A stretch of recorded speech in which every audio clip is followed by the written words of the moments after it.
Olá, Alessandra! Oi, Marinalva! Oi para você de casa que está ouvindo a gente pela 94 FM, pelo radinho. Oi para você da TV Sistec. E oi para mais quem, Alessandra? Para você que está em todas as outras plataformas, né, das redes sociais, Instagram, YouTube, Spotify. Nós estamos por todo lado, né, Alessandra? E oi para todo mundo, né? Pois é, estamos começando aí mais um episódio do nosso podcast, Pode Ser. Porque aqui você pode ser o que você quiser. Estamos afiadas hoje. Gente, sabe por que nós estamos afiadas assim, Alessandra? Com quem que a gente vai gravar hoje? Gente, nós vamos gravar, olha com quem que a gente vai gravar. O Pode Ser surgiu assim, ó. A Marinalva é psicóloga. A Alessandra é médica. E aí a gente vai falar de quê? A gente pode ser o que você quiser. Então hoje o programa é com a gente, é isso mesmo. Tá, o nosso convidado deu um bolo na gente, né, Alessandra? Não tem problema o nosso telespectador saber disso não, porque aqui a gente passa perrengue também. O negócio não é assim tão simples não, né? Mas a gente vai aproveitar. Mas a gente tem um compromisso, né? A gente vai aproveitar seguidor. Porque a gente tá cheio de dúvidas e cheio de perguntas dos nossos telespectadores. Então a gente vai usar o espaço justamente para tentar discutir esses assuntos aleatórios, que eu acho que vai ser super legal. Sim, e o tema central aqui vai ser sempre saúde, né? Prevenção da saúde emocional, saúde física, saúde mental, né? Esse é o nosso objetivo. Então, como a gente tem um compromisso com você, a gente não vai te deixar na mão, né? Vamos ver o que eu consigo, né, contribuir aqui com o programa. Vou trazer alguma contribuição. E a Alessandra também, né? A Alessandra é mãe, profissional, mulher. Eu sou psicóloga, advogada, mulher, alguma coisa. Muita coisa, né, Marinalva? Que a gente tem para contribuir, né? Acho que o nosso dia é muito cheio, né? Tem muita coisa aí pra gente. É verdade. Se ocupar. Bom, Alessandra, assim, eu sempre, não sei como que, talvez assim, a questão psicológica, emocional, mas eu sempre gosto de trabalhar com autorresponsabilidade. Assim, eu acho que a gente é responsável por tudo que acontece com a gente, porque muitas pessoas, às vezes, atribuem à sorte, atribuem ao azar, ou ao acaso, ou às vezes a gente até ouve, né, muitas pessoas falando, né, que Deus quis assim, né, que o destino é esse. Era para ser. Era para ser. Então, assim, e por atrás disso tudo, eu vejo que as pessoas, às vezes, né, muitas vezes nós esquecemos, né, da nossa responsabilidade, que a gente faz escolha o tempo todo. Toda vez que eu escolho uma coisa, eu estou abrindo mão de outra coisa. E quando você escolhe também, você acaba tomando um direcionamento. Exatamente. Então, quando você escolhe que você vai cuidar da sua saúde, ali você precisa também ter ações, né? O que seria melhor hoje, né? Uma pessoa que quer evitar uma doença, a gente falou tanto do diabetes aqui, né, Alessandra, semana passada, né? Que é uma doença grave, se não controlada, se não cuidada. E que pode ter fatores que a gente consegue prevenir, né? Que a gente consegue fazer as modificações. Sim, sim. Então, assim, toda vez que você assume o controle da sua vida, você faz escolhas. E você pode, claro, né, com autorresponsabilidade, com cuidado, você pode ter caminhos melhores, caminhos mais leves, né? A gente percebe assim que às vezes um certo comodismo, né?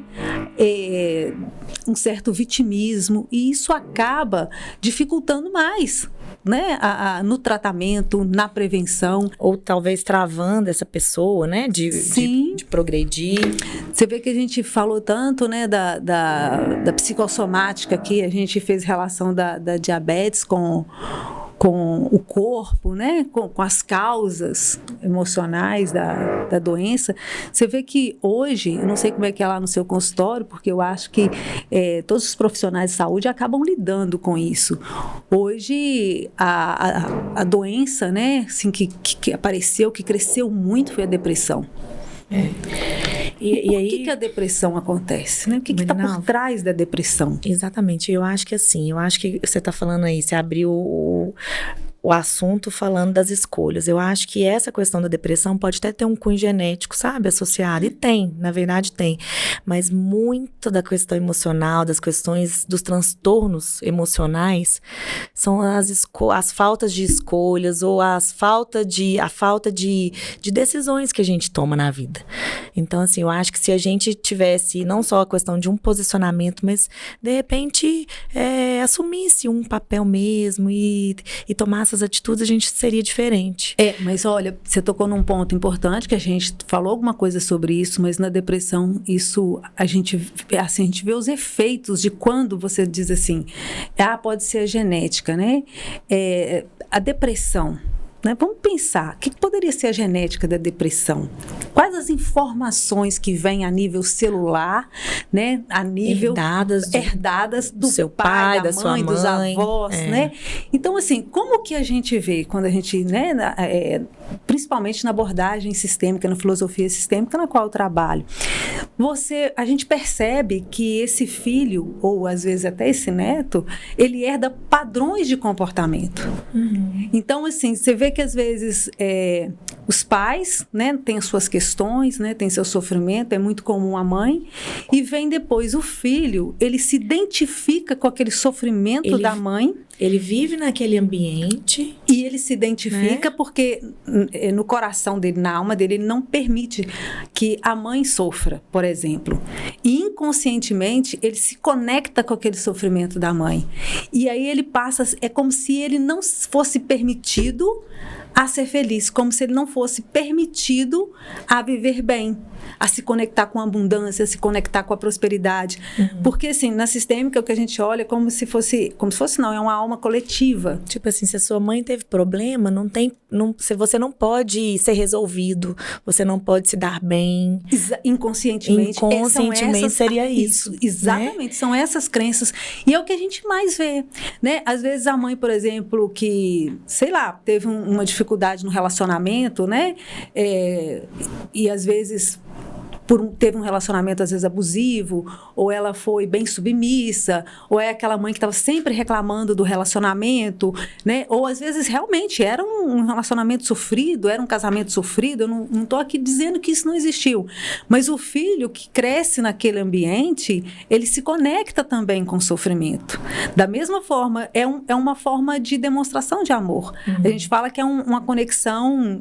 É uma das leis, pertencimento. Às vezes o filho acha que para pertencer àquela família ele precisa ser igual. Eu acho que é como se fosse um espelho, dali para frente. Exato. Como ele viveu naquele ambiente, que aí no caso a mãe era infeliz, ou não era, né, assim, não tinha uma satisfação, um prazer, ele fala assim, eu também não vou ser. Sim, né? Sim. Ou então ele mesmo cria o próprio bloqueio de não se permitir, de não deixar que a vida dele flua de forma diferente. Sim, e a gente vê isso muito nas relações afetivas.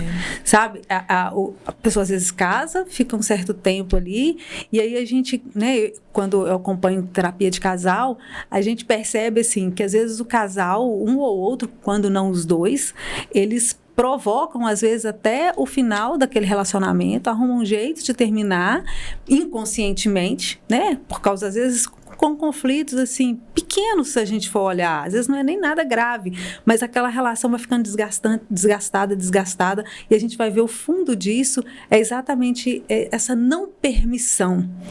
É essa não permissão de entrar em contato, às vezes, com um bom relacionamento, de viver bem, porque às vezes você vai olhar, às vezes os irmãos ali não vivem bem no relacionamento, a mãe não viveu. Aí você passa a desacreditar no outro, né, no ser humano. Exatamente. Falar assim, então, não, vai ser igual, né, então aconteceu. O filho acha que se ele sofrer também, inconscientemente, claro, né? A gente não está falando aqui daquilo que a gente pode controlar, daquilo que é consciente para nós, daquilo que é no nosso nível mental aqui. Mas como a gente não resolve problemas de relacionamentos com a mente, porque se a gente resolvesse, estava muito fácil. A gente monta estratégias e estava tudo certo. Mas não, relacionamento funciona diferente. A gente relaciona com a alma, a gente relaciona com o coração. E muitas vezes esse amor que a gente se conecta, do que a gente está falando aqui, não é um amor saudável. É um amor cego, é um amor que não vê, porque ele não está olhando. Então, às vezes é difícil para essa pessoa criar, né, novos hábitos, novos comportamentos, se desligar realmente daquele sofrimento familiar. E aí a gente está falando de depressão, né, que a depressão é, né, essa tristeza, né, essa falta de ânimo, essa desesperança. E isso, uma coisa vai levando a outra, porque à medida que você não se permite ser feliz, que você não se permite entrar em contato com a alegria da vida... Você adoece. Sim. E aí uma coisa vai levando a outra. Eu acho que realmente é um ciclo vicioso, né? Uma coisa leva a outra. A gente está no mês do diabetes, né? Dia 14 a gente vai comemorar o Dia Mundial. E em voga esse tema está sendo muito falado, a questão da relação do paciente crônico, doente crônico, no caso o diabetes, com os quadros de depressão, né? Assim, a gente está envelhecendo, a gente tem conversado quanto que a nossa pirâmide está sendo invertida. Sim. E a própria questão desse envelhecimento tem levado a isso. As pessoas, eu acho que no mundo digital, por mais que a gente tenha acesso às informações, as pessoas estão ficando cada vez mais introspectivas, a gente não está tendo mais aquele contato. Você liga para alguém, Marinalva, para bater papo? Claramente, hoje em dia, é a questão do tempo, que a gente não tem. Hoje é tudo muito, né, assim, muito dinâmico. E outra é a questão, tipo assim, é tão mais fácil, de repente, você mandar uma mensagem, porque você consegue fazer isso para várias pessoas ao mesmo tempo. Sim. Só que aí a gente vai perdendo um pouco o sentido. Sim, as relações estão mais frias. As relações estão mais frias. Então, de repente, igual, um exemplo fácil, assim, simples. Você vai num restaurante, dá uma olhada ao seu redor. Você pode ver que em toda mesa vai ter um ou outro que tá ali no celular. De repente tem lá um casal que era para estar aproveitando aquele momento para se olhar, para trocar carícias, né? Assim, tá ali em momentos de repente afetuosos e de repente tá ali cada um no seu celular. Então, assim, as coisas realmente estão ficando, eu acho que estão perdendo o sentido, né? Então, assim, isso também pode ser um fator causal para essa questão da depressão? Claro. Uma coisa vai levando a outra. Então, se você está conectado ao sofrimento familiar, né? Se você está conectado ali, às vezes, uma dor da mãe, uma perda da mãe. Se você está conectado a isso, você começa a ficar desanimado, você começa a descuidar da saúde. E olha que uma coisa vai levando a outra. E o que a gente falou, a gente falou na semana passada, quando a gente estava falando de diabetes, que dentro, né, das causas emocionais, a falta de alegria. Então, quer dizer, aí você fica diabético, você começa a não cuidar, você não faz uma atividade física, você não tem um fator protetor, que são os hormônios, né, que vão te ajudar. Um processo inflamatório, sistêmico. Não se alimenta bem, né? E aí você sabe que essa inflamação sistêmica a nível do sistema nervoso central é um fator causal também para essa depressão. Sim, porque claro que a gente não pode negar aqui as causas fisiológicas também. Sim, né? Então, isso vai acabar contribuindo. Então, assim, eu acho que é tudo muito conectado. Quando a gente fala assim, são as interfaces das patologias. A gente já cansou de falar assim, que não existe a gente ter saúde mental sem a gente pensar na saúde física. Sim, né? Sim. E essa conexão, eu acho que tem que ser muito importante, tem que ser muito bem linkada, né? Para que a gente não adoeça. Não só as doenças crônicas, mas as doenças autoimunes, as neoplasias, tudo tem fundo aí, tudo tem fundo emocional. Sim. Né? E eu sempre, né, Alessandra, como psicóloga, a abordagem que eu trabalho, né, que é da sistêmica, e eu gosto da filosofia sistêmica, que é um estilo de vida mesmo, né, uma forma de viver a partir da sua postura. A gente fala, é a postura que a gente tem diante da vida, né? A postura que a gente tem qual é a sua postura como filha, qual é a sua postura como mãe, né? Qual é a sua postura como mulher, e é isso que vai fazer a diferença na nossa vida. Como a gente está falando disso aqui, né, eu sempre vou falar a partir dessa filosofia. Uma vez eu atendi uma adolescente, estava aí saindo da adolescência para a vida adulta, ela estava finalizando um curso de graduação, então já estava saindo aí, né, já para a vida adulta, e a dificuldade dela era assim, ela me procurou, lembro que ela me procurou com as questões assim, de tristeza, desânimo, falta de força. Ela precisava terminar o TCC, já estava quase formando, precisava terminar, e ela não conseguia forças para isso, já estava matando muita aula, e ela estava assim, né, já com sintomas. Mas cansaço físico? Cansaço físico, cansaço emocional, já não dormia bem. Ela já estava, assim, achando que nem ia conseguir, já estava num grau de tristeza e ela já estava vindo com isso já durante todo o ano. E no caso dela, que a gente percebeu, assim, foi muito rápido dentro do que ela estava vivendo. Ela tinha perdido o pai, me parece que uns 2 anos antes. A mãe não estava dando conta de lidar com a perda do pai. A mãe não estava dando conta de lidar com o luto do pai. E a mãe começou a entrar em depressão por causa desse luto. E a filha começou a se identificar com isso. Familiar. E a mãe, e ela se sentia assim responsável, né, por ouvir a mãe, pela tristeza da mãe também. Ela ficou ali, ela como se ela não concordasse, né, com a mãe daquele jeito, ela ficava tentando resolver. Ela era o step da mãe. E quando você tenta resolver um problema que não é seu, quando você pega uma carga que não é sua, o que acontece? Sua energia vai lá embaixo. Exatamente, você não aguenta. Então, é o que a gente sempre fala aqui, postura, falta de ordem, é ordem. Então, ali ficou muito claro que ela estava assumindo um papel que não era dela, sabe? O que ela podia fazer ali? Indicar uma terapia para a mãe, né? Ela podia fazer isso, agora ficar ouvindo a mãe nas suas questões emocionais, não dá, isso é pesado para um filho.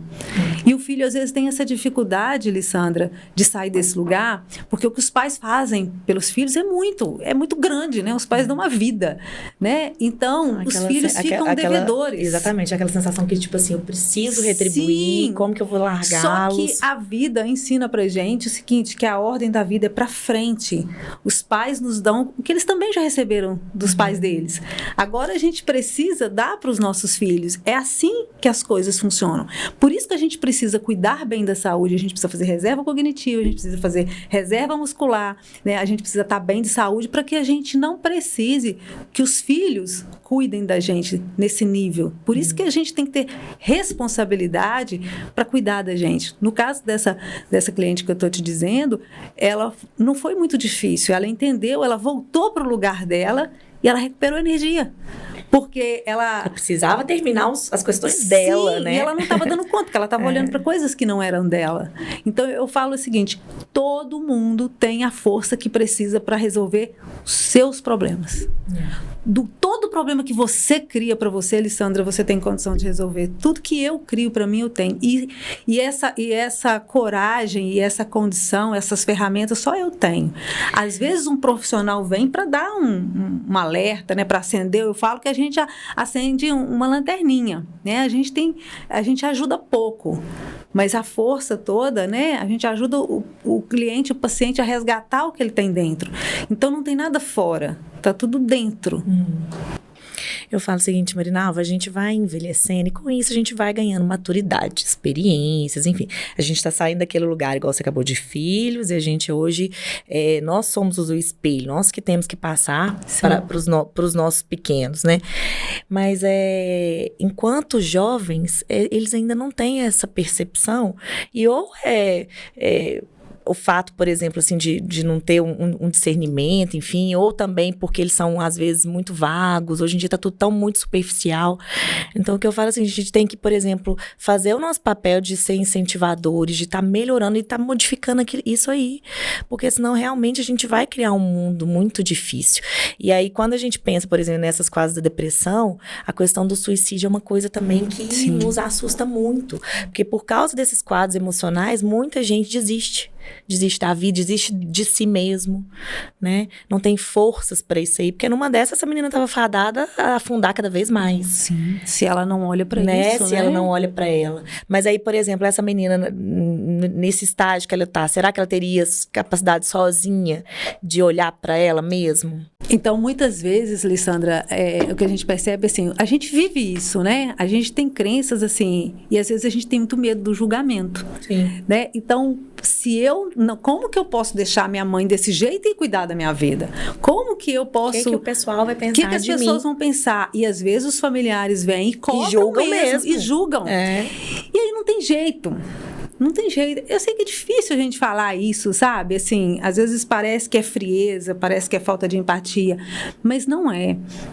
a gente precisa cuidar da nossa vida. Os nossos filhos precisam cuidar da vida deles. Quem que é a pessoa mais importante na sua vida? Sim, se não for você não contei o caso aqui, né, da menina que estava perdendo energia porque ela estava cuidando de quem não era para ela cuidar. Ela não tinha condição, porque não tem condição de um filho cuidar das questões emocionais do papai ou da mamãe. Ô Marinalva, diariamente, só te interrompendo, mas assim, diariamente eu recebo lá no consultório também pacientes minhas que às vezes passam um tempo. Com as doenças crônicas, geralmente a gente tem uma frequência, uma assiduidade em relação aos retornos, né, às visitas. Então, às vezes, paciente sumiu, doutora, eu não vim mês passado, mês atrasado, tô em falta porque eu tô cuidando do meu pai, tô cuidando da minha mãe, e tá acamado.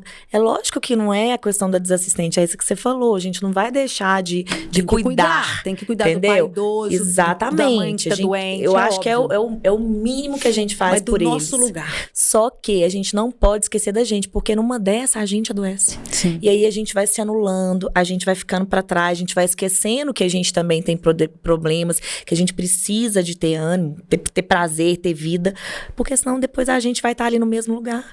Eu vou te dar uma imagem. Eu sempre dou essa imagem para os meus pacientes quando necessário, né? Quando estão... Para e pensa.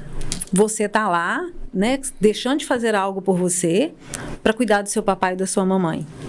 E às vezes cuidando de algo que não é da sua conta. Na maioria das vezes não é. E aqui deixo sempre claro a questão do pai muito idoso, que já está da mãe, né, que está com dificuldade de locomoção, precisando desses cuidados. Mas não precisa também ser exatamente você. Você pode conseguir alguém para fazer esse trabalho, você pode estar sempre lá presente. Né? Dividir as tarefas, né? As responsabilidades. Sim, com os irmãos e tal. Então, assim, vamos imaginar. Então, fica... resguardada aqui essa exceção. Mas vamos lá, você está lá resolvendo um problema que não é seu, dando pitaco na vida do pai e da mãe, às vezes dizendo o que ele tem que fazer, até como que o pai tem que se comportar com a mãe, como que a mãe tem que se comportar com o pai, enfiando no meio da confusão do casal, às vezes querendo dizer se pode trair ou se não pode trair, como é que a mãe tem que fazer, mãe, você não pode aceitar, você tem que aceitar, e fica lá, né? Isso é muito comum, o filho entrar no meio. E aí, deixa de ter energia para sua vida atual, não é isso que a gente está falando? Agora, vamos pensar aqui. Qualquer tipo de cuidado que você esteja tendo, abrindo mão da sua própria vida para cuidar lá atrás. Aí, agora, assim, eu quero que você tenha essa imagem. O que você imagina que a sua mãe e o seu pai sentem com isso quando vê um filho travado, bloqueado da própria vida para poder cuidar? No íntimo deles... Eu acredito que é uma sensação de fracasso, de tristeza. Exatamente. Né? Tipo assim, meu filho não tá andando pra frente, talvez porque eu tô sendo uma pedra no caminho dele. Exatamente. Interiormente, o pai, a mãe não fica bem, porque os pais, no fundo, querem ver os filhos bem. E aí, quando os filhos vão cuidar da própria vida, os pais também... Não é que ganham, na verdade, eles já têm autonomia. Então, os pais ficam donos da vida dele. É como se eles tivessem liberdade para poder tocar sozinho. Então, você imagina, você que é mãe, Lissandra, imagine você dependendo dos conselhos dos seus filhos. Imagina seus filhos deixando lá de cuidar da própria vida para poder ficar cuidando de você. Como que você se sente? Eu acho que é uma sensação, uma frustração, uma sensação de... Tipo assim, gente, eu sou a provedora. Eu que deveria ditar, né, essas regras para meus filhos. E eles estão me dizendo o que fazer. Eles estão ditando as regras do jogo. Agora, o que a gente vê também, Lissandra, é que às vezes é um emaranhamento, né, da mãe também, dos pais com os filhos. Às vezes as mães, os pais se colocam nesse lugar. Eles querem que os filhos resolvam os problemas dele. Quando a mãe começa a falar com o filho, né, levar os problemas dela para os filhos, isso também é falta de ordem. Eu acho que talvez, assim, eu falo que assim, a gente geralmente não julga, mas essa questão, de repente, até no intuito, de repente, de tipo assim, de prendê-los, de tê-los mais próximos, de não deixá-los voar, bater as asas, você não acha isso, não? É muito assim, a gente vê muitas questões, né? Eu acho que é várias interpretações que a gente faz disso, mas aquela sensação do ninho vazio, tem pais que eu acho que adoecem de ver o filho indo embora e abandonando. E aí a gente precisa pensar o seguinte, olha o que você falou, a gente precisa entender, gente, eu também sou mãe, eu tenho 2 filhos, Eu já tô com meu ninho vazio. Marinalva já é avó. Já sou até vovó. Então, assim, sei um pouco, né? Porque, claro que eu sei da minha experiência, da minha vivência, a partir do que a gente estuda e os efeitos que a gente vê acontecer na vida das pessoas, né? Dos estudos e tudo que a gente atende, que a gente faz. E o que acontece? Não é fácil. Não é fácil mesmo. Mas a gente precisa entender que quando a gente começa a entender, a ressignificar que os filhos não são projetos nossos, fica um pouco mais fácil, porque às vezes a gente acha que os filhos têm que dar certo, e dar certo para os pais é uma coisa. Só que dar certo para os filhos, que são donos das próprias vidas, é outra. E aí dá um problema danado, isso choca e atrapalha às vezes o filho a seguir com um pouco mais de liberdade.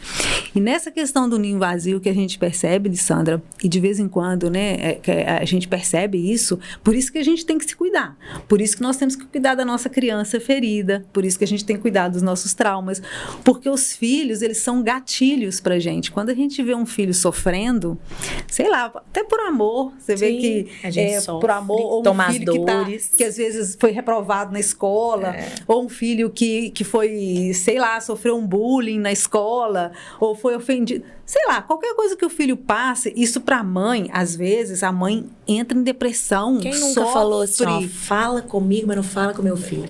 Fala de mim, mas não fala dele. Exatamente. O que tá por trás disso? Eu falo que, dependendo de como, é claro que não tem como a gente fingir que nada tá acontecendo, assim também não. Mas veja bem, aquele sofrimento que fica, aquela coisa que você perde o sono, pode ser um gatilho do seu filho, porque normalmente o que dói em mim, o que a gente sofre, é algo que está em mim. Então eu falo que com os filhos, Lissandra, os filhos dão gatilho demais na gente, sabe? Eles despertam demais a nossa ferida, porque quando eles estão passando por isso, a gente, essa memória nossa, né, traumática, ela é atemporal. Então quando ela tem o gatilho ali, é como se a gente estivesse sentindo de novo. E a gente sofre pela nossa ferida e pela ferida do filho. Então por isso que é importante o sofrimento, a dor é diferente. Quando eu tenho ressignificado em mim, automaticamente passa uma confiança para o filho, que é como se eu cresci e consegui resolver. Então, é claro que o meu filho também vai conseguir.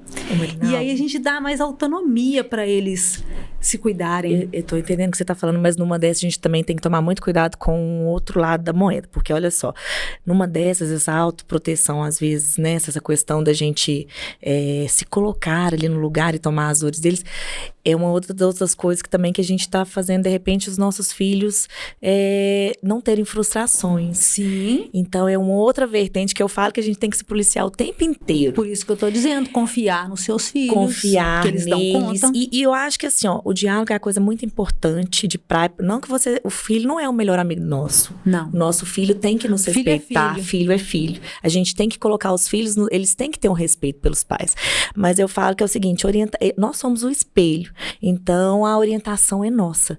Mas, ao mesmo tempo, se a gente começar a colocar mão em tudo, panos quentes em tudo, é a gente que está fazendo as próximas gerações serem frágeis. Não dá para colocar. Não dá para colocar. A gente tem que, vamos supor, o menino teve culpa, ele tem que assumir a responsabilidade, ele tem que atentar para aquele ali, ele tem que enxergar o erro. Isso é muito importante. E isso é muito importante. Eu vejo muito isso, assim, na prática clínica também, porque acaba que lá no consultório a gente acaba que é terapeuta também. E diversas vezes, hoje em dia é tudo muito difícil. Na questão escolar mesmo, eu tenho 2 filhos pequenos, nada pode falar com os meninos, tudo hoje em dia é bullying, é tudo muito difícil.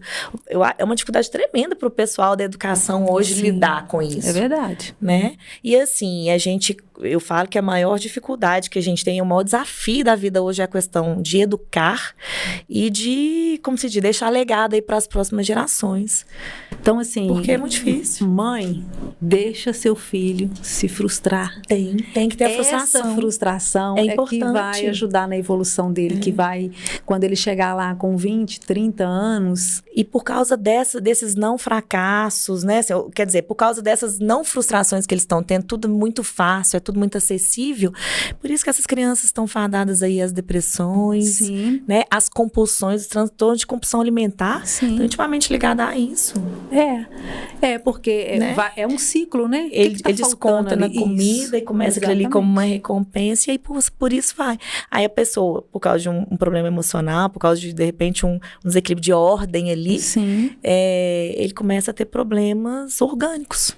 A gente aprende mais, Lissandra, com fracasso ou com sucesso? Eu acredito que com fracasso. Sucesso, gente. O fracasso você tira você tira aquilo ali de lição, você procura acertar, mas você nunca esquece. O que foi muito fácil, que você conseguiu com êxito, passou batido. Tudo que a gente vê até na tecnologia, a gente vê tanto nas construções tecnológicas como as emocionais mesmo, você vê pessoas fortes, né? Você vê hoje um avanço tecnológico. Você acha que alguém chegou lá e...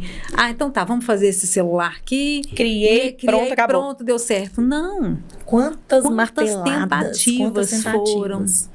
E com certeza essa é uma pessoa que estava acostumada a lidar com a frustração, né? Com o erro, com a falha. Então, assim, muitas vezes a gente fica com raiva, desiste, né? Não tem persistência.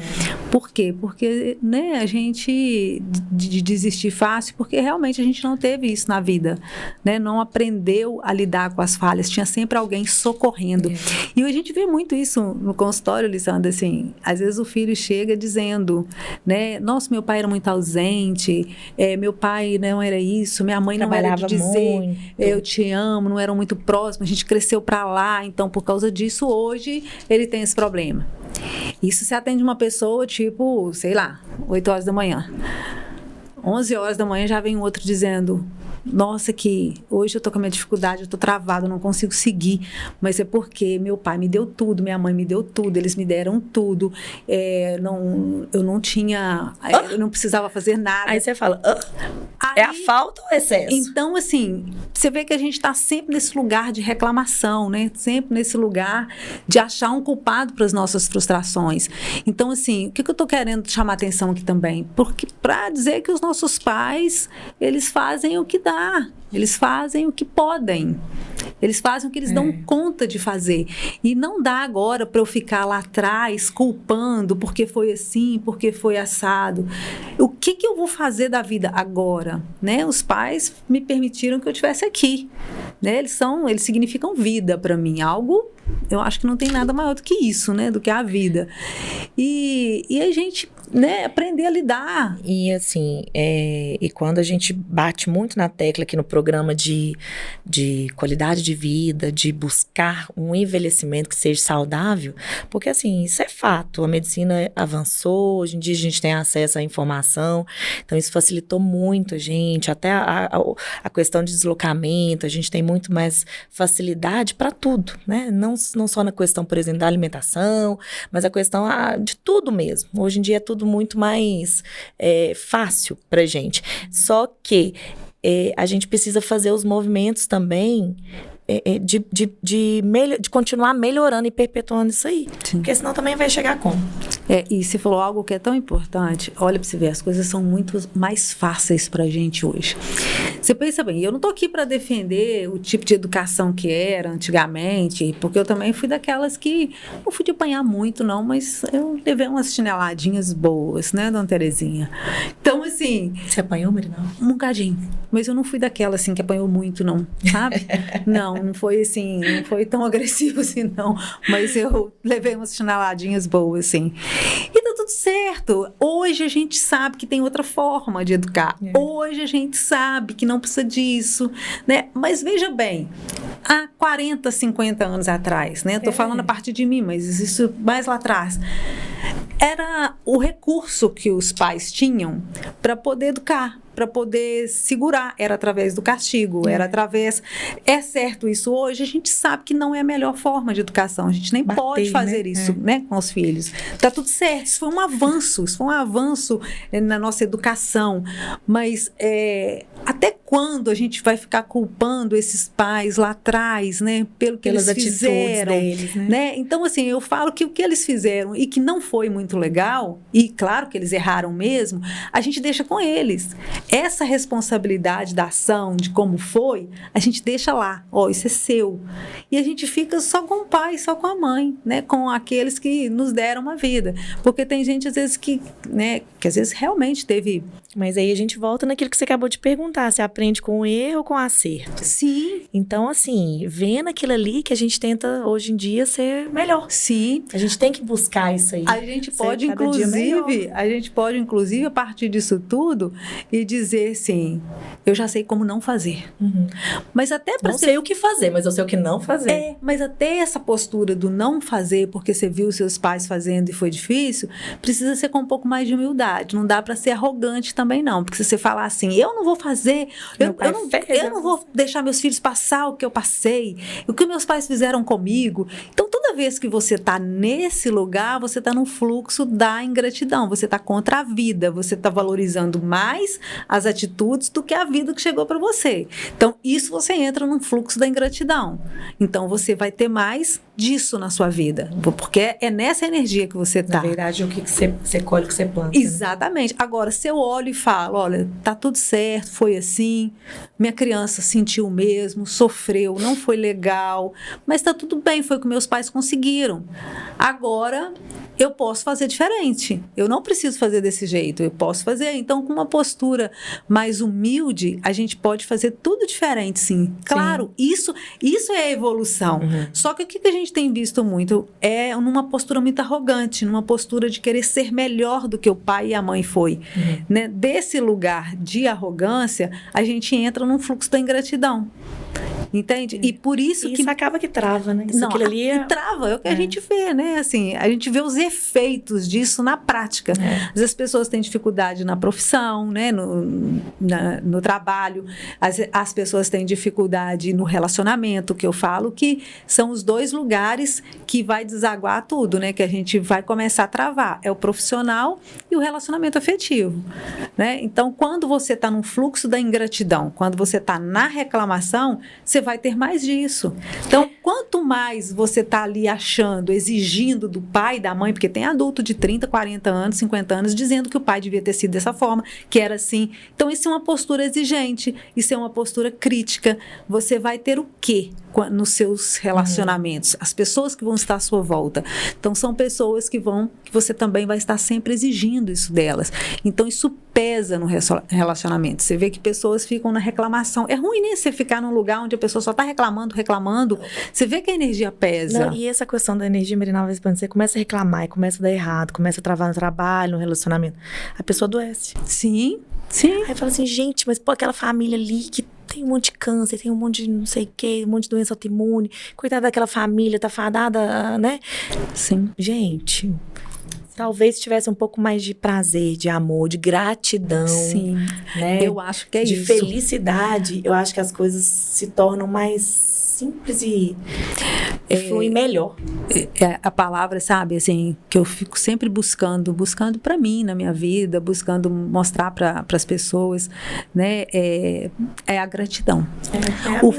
O fluxo da gratidão, quando você entra na gratidão, quando você dá ok para tudo que foi, né, tudo que foi, porque eu não tenho como mudar o passado.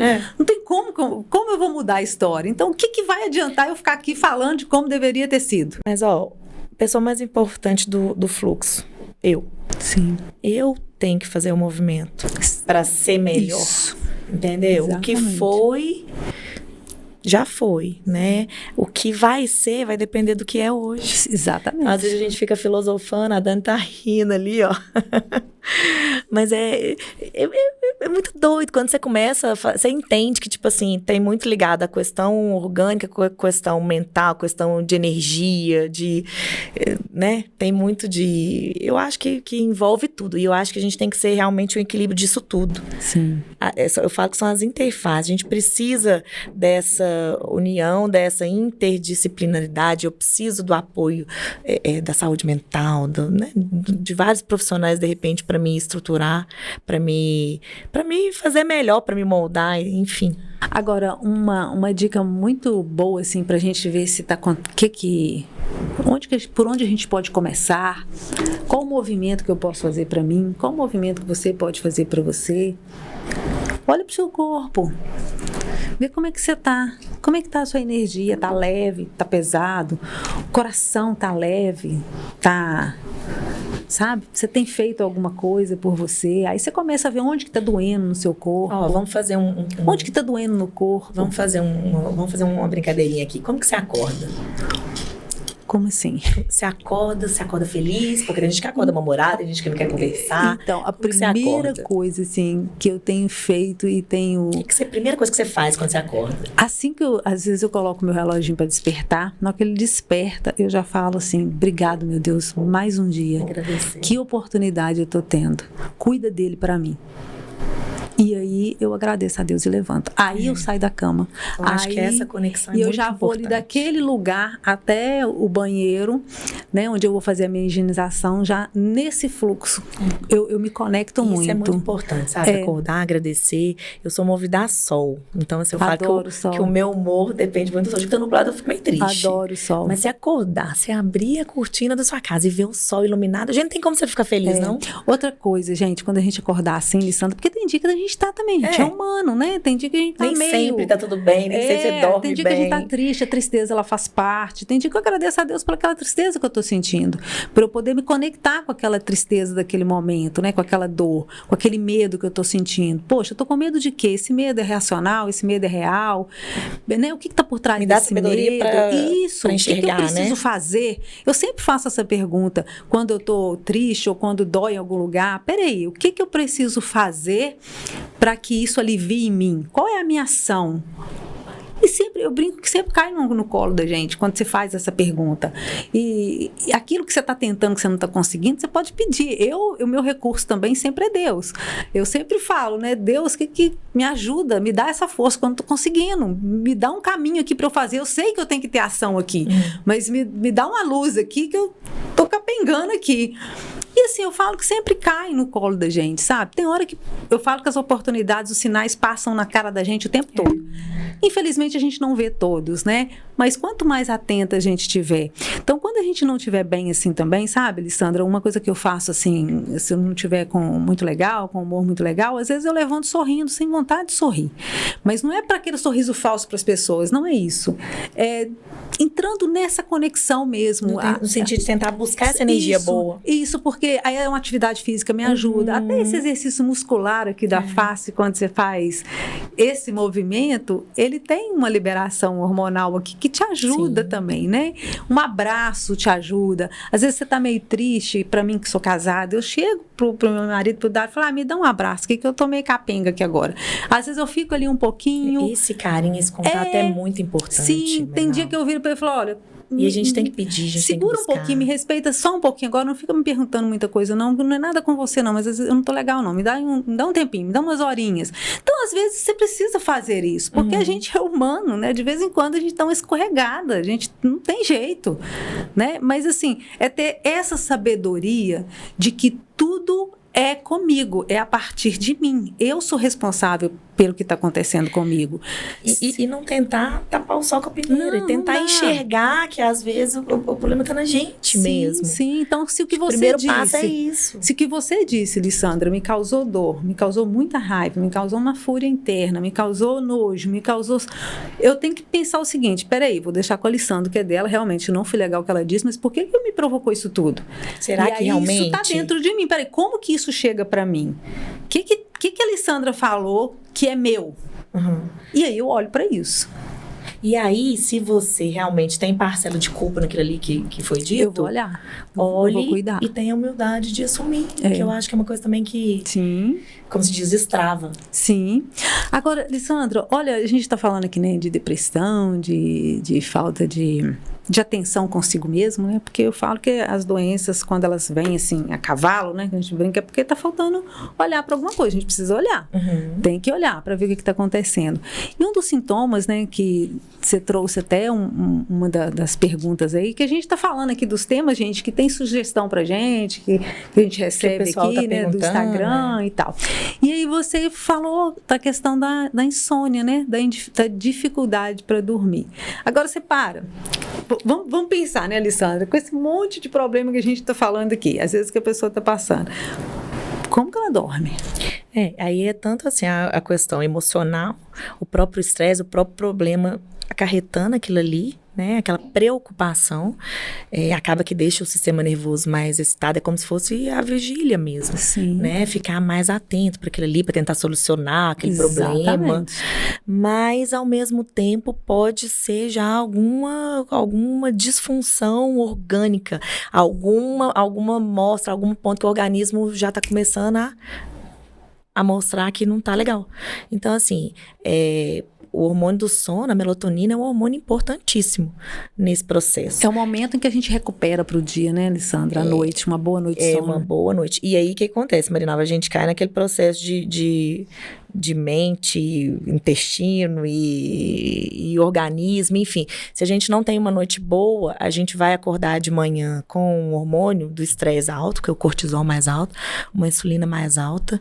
Geralmente essas pessoas, você pode ver que acorda sem fome, mais excitado, mas aquele sono que não foi reparador, ao longo do dia vai começar a reflexo, vai começar a repercutir.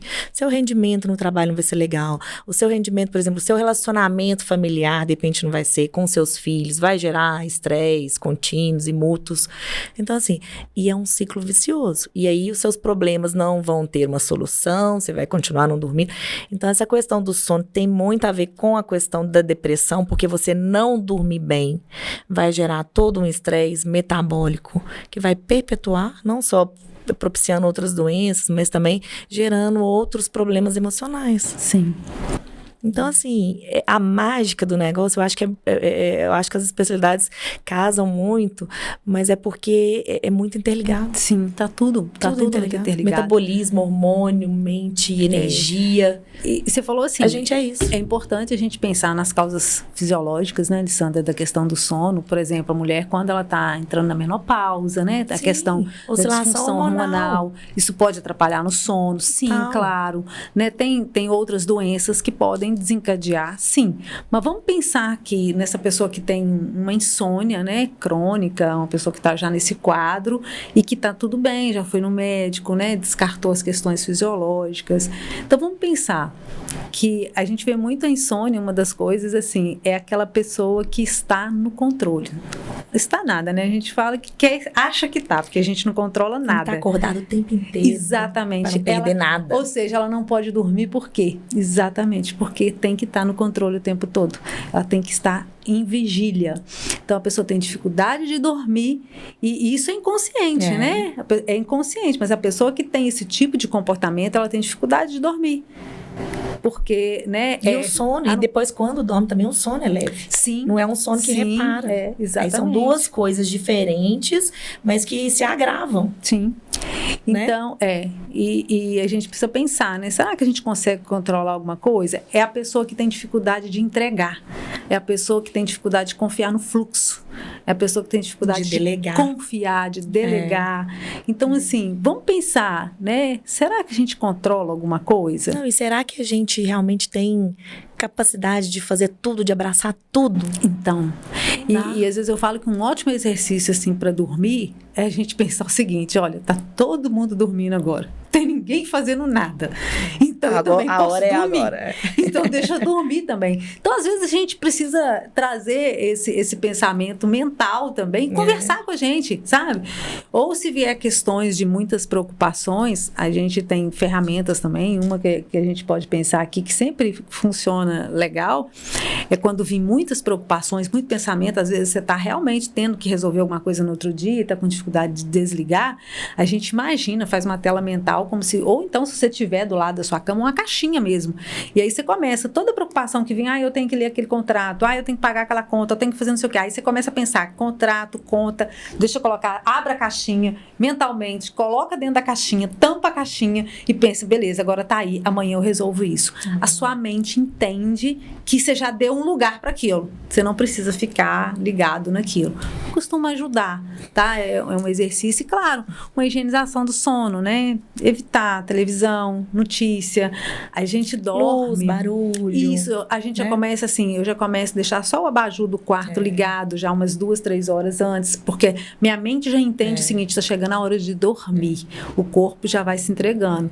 Televisão, evitar, né, assistir, porque a gente dorme, Lissandra, você sabia que com as últimas 2 horas que você fez, tudo que você conversou, um filme de terror, um filme de ação, sua mente não demora desligar daquilo. E aí, Marinalva, quando a gente lá no início, a gente falou que hoje em dia tá tudo muito superficial, você sabe que o sono também é fundamental na questão da aprendizagem. Sim, então, verdade. se a gente não tem, por exemplo, as noites de sono, que a gente tem aquela necessidade de ter mesmo, a gente não tem a questão do sono REM, a gente não tem aquela questão do armazenamento de memória. Isso é muito então, importante. as informações não são armazenadas. A gente realmente, você estuda, aí você está estudando, vamos supor, que direto acontece isso com o pessoal que estuda para concurso, que realmente é atarefado, trabalha, enfim. Sim. Estuda, dorme pouco, no outro dia aquela confusão toda. Gente, eu estudei isso ontem, não tô lembrando o que eu li. Então, isso é muito comum, né? Então, assim, eu acho que a gente tem que realmente olhar para o sono, que o sono é fundamental para o crescimento, para a questão hormonal, para a questão fisiológica, para a questão emocional, para a questão da felicidade. Verdade. Isso é muito importante. Então, assim, a gente parar e pensar o seguinte, e isso que eu falei também é muito importante, Lissandra, vamos pensar aqui, só para a gente finalizar esse tema do sono, que quando, dependendo do filme que você vê, às vezes você vê um filme, sei lá, de drama, ou um filme de ação, sei lá, tem um filme que tem uma história ali, e que naquela história daquele filme, você pode despertar gatilho seu, de alguma ferida sua. E no momento em que você está precisando se desligar. Então, você começa a entrar naquele... Acelerar mais ainda. Exatamente. E a sua mente inconsciente começa a pensar naquilo, e você às vezes nem sabe por quê, mas está com dificuldade de dormir. Então, até por isso é importante as escolhas. Não é?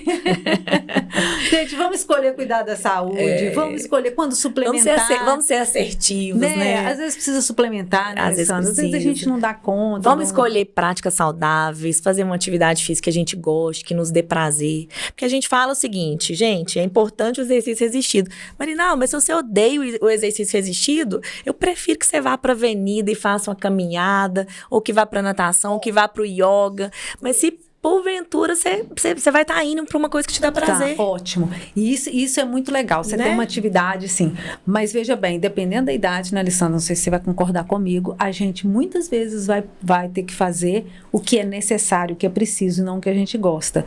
A musculação, por exemplo, para quem tem 50, 60, 70 anos, aí não tem nem opção. Tem que ser musculação, né, Alessandra? Tem que ser. Eu concordo, é assino embaixo. Mas tem gente que vai virar e falar assim, eu não vou. Então, eu prefiro que faça alguma coisa que... Entendi. Entendeu? Sim. Porque a gente tem muita resistência a isso. Então, assim, entre o não fazer e o fazer... Uma caminhada, entendeu? Vai ser legal. Então, eu acho que já começar por aí já é um pontapé. Não, é verdade. O importante é estar em movimento. O corpo não pode ficar parado. Você movimenta o corpo, a mente movimenta, as coisas vão acontecendo. E eu acho interessante, porque todas as perguntas, todos os questionamentos que o pessoal hoje sugeriu pra gente tá levantando aqui, Marinalva. A gente refletiu, A gente conseguiu refletir e conseguiu casar.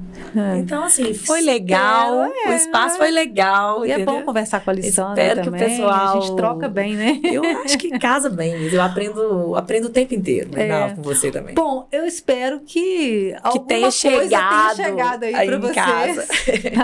Esse é o nosso objetivo aqui, de pelo menos refletir, né, Alessandra? Levantar algum questionamento, né? Eu falo que não precisa concordar com o que a gente fala, tem coisa que você testa aí, vê os efeitos.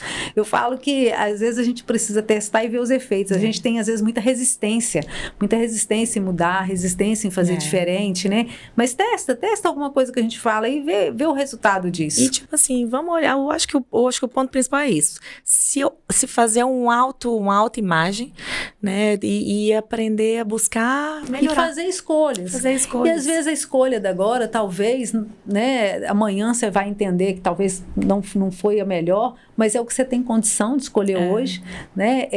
Sabendo que toda escolha você abre mão de alguma coisa para ter outra, não tem jeito, tá? Tudo que você escolhe, né? Você está abrindo mão e é isso. Fazer escolhas mais conscientes, né? Vamos fazer o brinde nosso de hoje? Gente, bom, espero que tenha ficado alguma dica para vocês, né? Eu acho que valeu, gostei da conversa. Vamos brindar a água da vida. Isso, gente, a hidratação é importante demais, né? Gente, um grande beijo. Obrigada e pela até audiência. o próximo. Até o próximo. Tchau, tchau. Tchau.